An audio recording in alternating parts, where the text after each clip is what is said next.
దేవునికి స్తోత్రం. హల్లెలూయా.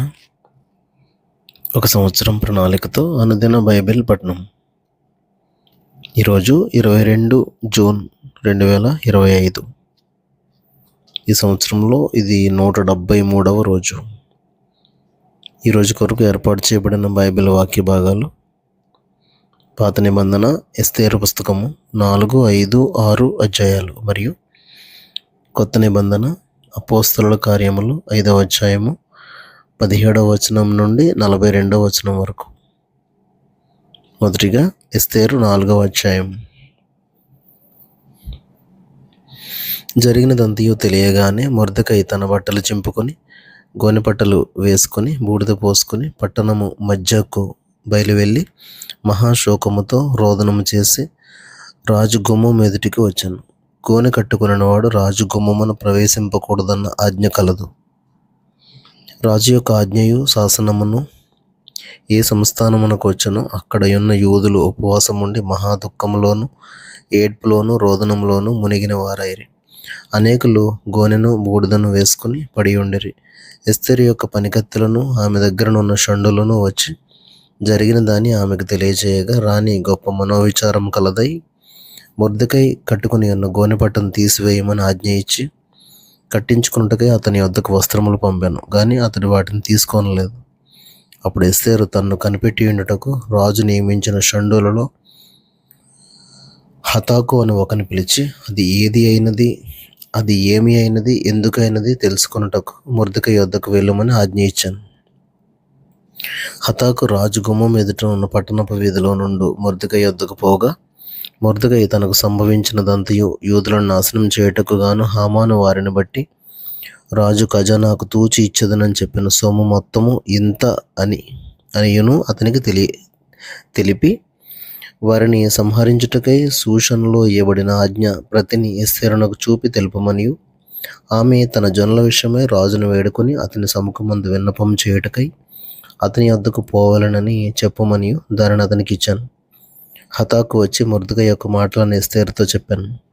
అంతటా ఎస్తేరు మొర్దెకైతో చెప్పుమని హతాకునకు సెలవిచ్చినదేమనగా, పిలువబడక పురుషుడే గాని స్త్రీయే గాని రాజు యొక్క అంతర్గృహమున ప్రవేశించిన ఎడల బ్రతుకున్నట్లుగా రాజు తన బంగారపు దండమును ఎవరి తట్టు చాపునో వారు తప్ప ప్రతివాడు సంహరింపబడునన్న కఠినమైన ఆజ్ఞ కలదని రాజసేవకులకు అందరికీ అతని సంస్థానంలో ఉన్న జనులకందరికీ తెలిసే ఉన్నది. నేటికి 30 దినముల నుండి రాజునొద్దకు ప్రవేశించుటకు నేను పిలువబడలేదని చెప్పమన్నాను. వారు ఎస్తేరు యొక్క మాటలు మొర్దెకైకి తెలుపగా మొర్దెకై ఎస్తేరుతో ఇట్లు ప్రత్యుత్తరం ఇచ్చి, రాజనగర్లో ఉన్నంత మాత్రం చేత యూదులందరికంటే నీవు తప్పించుకొందవని నీ మనసులో తలంచుకొనవద్దు. నీవు ఈ సమయమందు ఏమయో మాట్లాడక మౌనముగా నున్న యెడల యూదులకు సహాయమును విడుదలయు మరి ఒక దిక్కు నుండి వచ్చును, గాని నీవును నీ తండ్రి ఇంటి వారును నశించుదురు. నీవు ఈ సమయమును బట్టియే రాజ్యమునకు వచ్చుతువేమో ఆలోచించుకొనమని చెప్పుమనెను. అప్పుడు ఎస్తేరు మొర్దెకైతో మరలా ఇట్లనెను, నీవు పోయి సూషను నందు కనబడిన యూదులనందరినీ సమాజ మందిరమునకు సమకూర్చి నా నిమిత్తము ఉపవాసముండి 3 దినములు అన్నపానములు చేయకుండుడి. నేనును నా పనికత్తెలను కూడా ఉపవాసముందుము. ప్రవేశించుట న్యాయ వ్యతిరేక్తముగానున్నను నేను రాజునొద్దకు ప్రవేశించుదను. నేను నశించదను. అటువలనే మొర్దెకై బయలుదేరి ఎస్తేరు తనకు ఆజ్ఞాపించిన అంతటి ప్రకారముగా జరిగించెను. ఎస్తేరు 5వ అధ్యాయము. 3వ దినమందు ఎస్తేరు రాజభూషణములు ధరించుకొని రాజునగరు యొక్క ఆవరణంలో రాజు సన్నిధికి వెళ్ళి నిలిచాను. రాజనగరు ద్వారమునకు ఎదురుగానున్న రాజ ఆవరణములో తన రాజాసనము మీద రాజు కూర్చుని ఉండెను. రాణి అయిన ఎస్తేరు ఆవరణములో నిలిచిని ఉండుట రాజు చూడగా ఆమె యందు అతనికి దయ పుట్టెను. రాజు తన చేతిలో నుండి బంగారపు దండమును ఎస్తేరు తట్టు చాపగా ఎస్తేరు దగ్గరికి వచ్చి దండము యొక్క కొన ముట్టెను. రాజు రాణి అయిన ఎస్తేరు, నీకేమి కావాలను? నీ మనవి ఏమిటి? రాజ్యములు సగం మట్టుకు నీకు అనుగ్రహించదునని ఆమెతో చెప్పగా ఎస్తేరు రాజునకు యుక్తముగా తోచిన యెడల నేను రాజు కొరకు సిద్ధం చేయించిన విందునకు రాజవైన తామును హామానును నేడు రావాలనని కోరుచున్నానని ప్రత్యుత్తరం ఇచ్చాను. ఎస్తేరు మాట ప్రకారముగా జరుగునట్లు హామాను చేయవలయునని త్వరపెట్టుమని రాజు సెలవీయగా రాజును హామానును ఎస్తేరు చేయించిన విందునకు వచ్చిరి.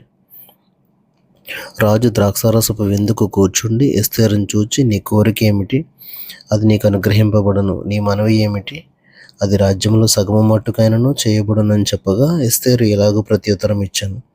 రాజువైన తమ దృష్టికి నా ఎడల దయ కలిగి నా మనవి చొప్పునను నా కోరిక చొప్పునను జరిగించుట రాజువైన తమకు అనుకూలమైతే రాజువైన తామును హామానును మీ నిమిత్తము నేను చేయింపబోవు విందునకు రావలను. రాజువైన తాము చెప్పినట్లు రేపటి దినమున నేను చేయుదును. ఇదే నా మనవియు నా కోరికయు అనెను. ఆ దినమందు హామాను సంతోషించి మనోల్లాసము గలవాడై బయలువెళ్ళి రాజు గుమ్మమున నుండి మొర్దెకై తన్ను చూచియు అతడు లేచి నిలువకయు కదలకయు ఉన్నందున మొర్దెకై మీద బహుగా కోపగించాను. అయితే హామాను కోపం అణచుకొని తన ఇంటికి పోయి తన స్నేహితులను తన భార్య అయిన జెరెషును పిలిపించి తనకు కలిగిన గొప్ప ఐశ్వర్యమును గూర్చియు చాలామంది పిల్లలు తనకుండుటను గూర్చియు రాజు తన్ను గనపరిచి రాజు క్రింద నుండి అధిపతుల మీదను సేవకుల మీదను తన్ను ఎలాగును పెద్దగా చేసనో దానిని గూర్చియు వారితో మాట్లాడాను. మరియు అతడు రాణి అయిన ఎస్తేరు తాను చేయించిన విందునకు రాజును నన్ను తప్ప మరి ఎవరిని పిలిపించలేదు. రేపటి దినమున కూడా రాజుతో కలిసి విందునకు రమ్మని నాకు సెలవైనదని తెలియజేశాను.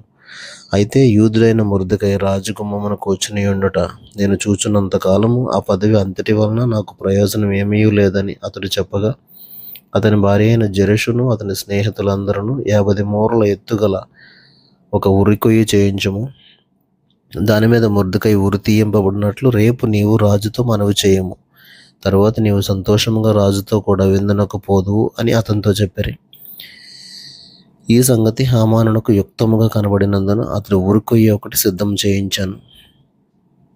ఎస్తేరు 6వ అధ్యాయము. ఆ రాత్రి నిద్ర పట్టకపోయినందున రాజ్యపు సమాచార గ్రంథము తెమ్మని రాజు ఆజ్ఞయేగా అది రాజు ఎదుట చదివి వినిపింపబడెను. ద్వారపాలకులైన బిగ్తాను తెరెషు అను రాజు యొక్క 2 నపుంసకులు రాజైన అహష్వేరోషును చంప యత్నించిన సంగతి మొర్దెకై తెలిపినట్టు అందులో రాయబడి ఉండెను.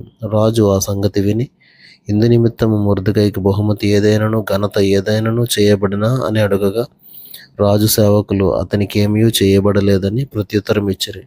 అప్పుడు ఆవరణంలో ఎవరో ఉన్నారని రాజు చెప్పాను. అప్పటికి హామాను తాను చేయించిన ఉరికొయ్య మీద మొర్దెకైని ఉరి తీయింప సెలవిమ్మని రాజుతో మనవి చేయుటకై రాజనగరి యొక్క ఆవరణంలోనికి వచ్చి ఉండాను. రాజసేవకులు ఏలినవాడ చిత్తగించుము, హామాను ఆవరణంలో నిలువబడి ఉన్నాడని రాజుతో చెప్పగా రాజు అతని రానీయుడని సెలవిచ్చినందున హామాను లోపలికి వచ్చాను. రాజు గనపరచని అపేక్షించు వానికి ఏమి చేయవలనని రాజు అతన్ని అడగగా హామాను నన్నుగాక మరి ఎవరిని రాజు గనపరచని అపేక్షించునని తనలో తాను అనుకుని రాజుతో ఇట్లనెను. రాజు గనపరచని అపేక్షించు వానికి చేయదగినదేమనగా రాజు ధరించుకున్న రాజవస్త్రములను రాజు యొక్క గుర్రమును రాజు తన తల మీద ఉంచుకున్న రాజు కిరీటమును ఒకడు తీసుకుని రాగా గనులైన రాజు యొక్క అధిపతులలో ఒకడు ఆ వస్త్రములను ఆ గుర్రమును పట్టుకుని రాజు గనపరచని అపేక్షించు వానికి ఆ వస్త్రములను ధరింపజేసి ఆ గుర్రము మీద అతనిని ఎక్కించి రాజు వీధిలో అతన్ని నడిపించుచు రాజు గనపరచని అపేక్షించు వానికి ఈ ప్రకారంగా చేయతగునని అతని ముందర చాటింపవలెను. అందుకు రాజు, నీవు చెప్పిన ప్రకారమే శీఘ్రముగా ఆ వస్త్రములను ఆ గుర్రమును తీసుకుని రాజు గుమ్మమునద్ద కూర్చుని ఉన్న యూదుడైన మొర్దెకైకి అలాగునని చేయము. నీవు చెప్పిన దానిలో ఒకటి విడువక అంతయు చేయమని హామానునకు ఆజ్ఞ ఇచ్చాను. ఆ ప్రకారమే హామాను ఆ వస్త్రములను ఆ గుర్రమును తీసుకుని ఆ మొర్దెకైకి ఆ వస్త్రములను ధరింపజేసి ఆ గుర్రము మీద అతనిని ఎక్కించి రాజవీధిలో అతన్ని నడిపించుచు రాజు గనపరచని అపేక్షించు వానికి ఈ ప్రకారముగా చేయతగునని అతని ముందర చాటించాను. తర్వాత మొర్దెకై రాజు గుమ్మమునొద్దకు వచ్చాను. అయితే హామాను తల కప్పుకుని దుఃఖించుచు తన ఇంటికి త్వరగా వెళ్ళిపోయాను. హామాను తనకు సంభవించినదంతయు తన భార్య అయిన జెరెషుకును తన స్నేహితులకు అందరికీ తెలుపగా అతని యొద్ద నుండి జ్ఞానులను అతని భార్య అయిన జెరెషును ఎవని చేత నీకు అధికార నష్టం కలుగుచున్నదో ఆ మొర్దెకై యూదుల వంశపు వాడైన ఎడల అతని మీద నీకు జయము కలగదు, అతని చేత అవశ్యముగా చెడిపోదు అని అతనితో అనిరి. వారు ఇంకా మాట్లాడుచుండగా రాజు యొక్క నపుంసకులు వచ్చి ఎస్తేరు చేయించిన విందునకు రమ్మని హామానును త్వరపెట్టారు.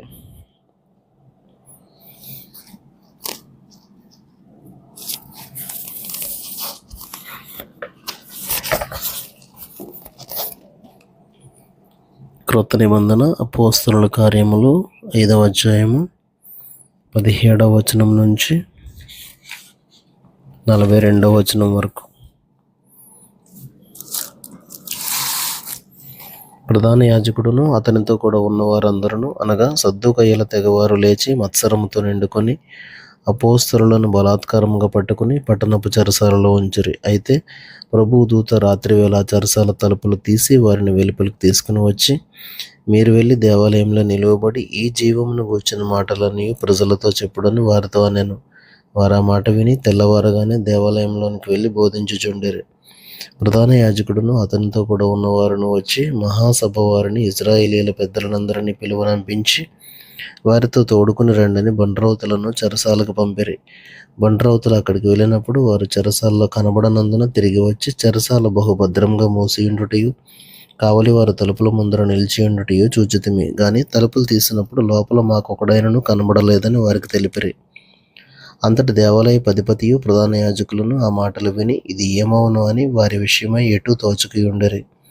అప్పుడు ఒకడు వచ్చి, ఇదిగో మీరు చెరసాలలో వేయించిన మనుషులు దేవాలయంలో నిలిచి ప్రజలకు బోధించుచున్నారని వారికి తెలుపగా, అధిపతి బండ్రౌతులతో కూడా పోయి ప్రజలు రాళ్లతో కొట్టుదురేమో అని భయపడి బలాత్కారం చేయకయే వారిని తీసుకుని వచ్చాను.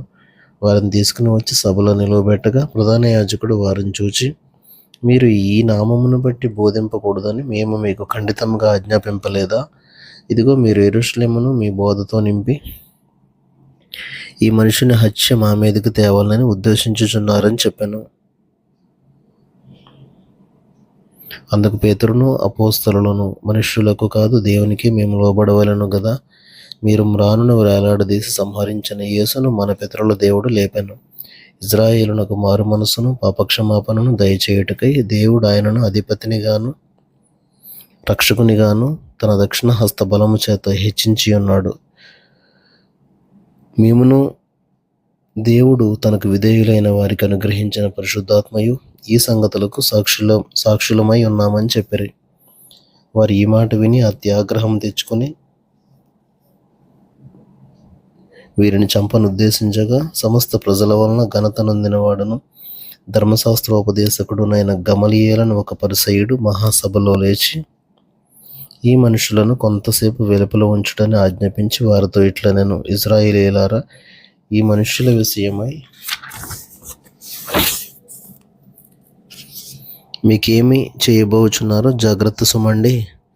ఈ దినములకు మునుపు దూద లేచి తనకు గొప్పవాడనని చెప్పుకొనెను. ఇంచుమించు 400 మంది మనుషులు వానితో కలుసుకొనిరి. వాడు చంపబడెను. వానికి లోబడిన వారందరూ చెదరి వ్యర్థులైరి. వానికి తరువాత జనసంఖ్య దినములలో గలిలయుడైన యూదా అని ఒకడు వచ్చి ప్రజలను తనతో కూడా తిరుగుబాటు చేయ ప్రేరేపించెను. వాడు కూడా నశించెను. వానికి లోబడిన వారందరూ చెదిరిపోయారు. కాబట్టి నేను మీతో చెప్పినదేమనగా, ఈ మనుషుల జోలికి పోక వారిని విడిచిపెట్టుడి. ఈ ఆలోచన అయినను ఈ కార్యమైనను మనుషుల వలన కలిగినదాయినా అది వ్యర్థమగును. దేవుని వలన కలిగినదాయినా మీరు వారిని వ్యర్థపరచలేరు. మీరు ఒకవేళ దేవునితో పోరాడు వారు అవుదురు సుమి. వారు అతని మాటకు సమ్మతించి అపోస్తలులను పిలిపించి కొట్టించి యేసు నామమును బట్టి బోధింపకూడదని ఆజ్ఞాపించి వారిని విడుదల చేసిరి. ఆ నామము కొరకు అవమానం పొందుటకు పాత్రులని ఎంచబడినందున వారు సంతోషించుచు మహాసభ ఎదుట నుండి వెళ్ళిపోయి ప్రతిదినము దేవాలయంలోనూ ఇంటింటను మానక బోధించుచు యేసే క్రీస్తుని ప్రకటించుచుండిరి. దేవుడు తన పరిశుద్ధ వాక్యమును మన వినికిడిలో దీవించును గాక. ఆమేన్.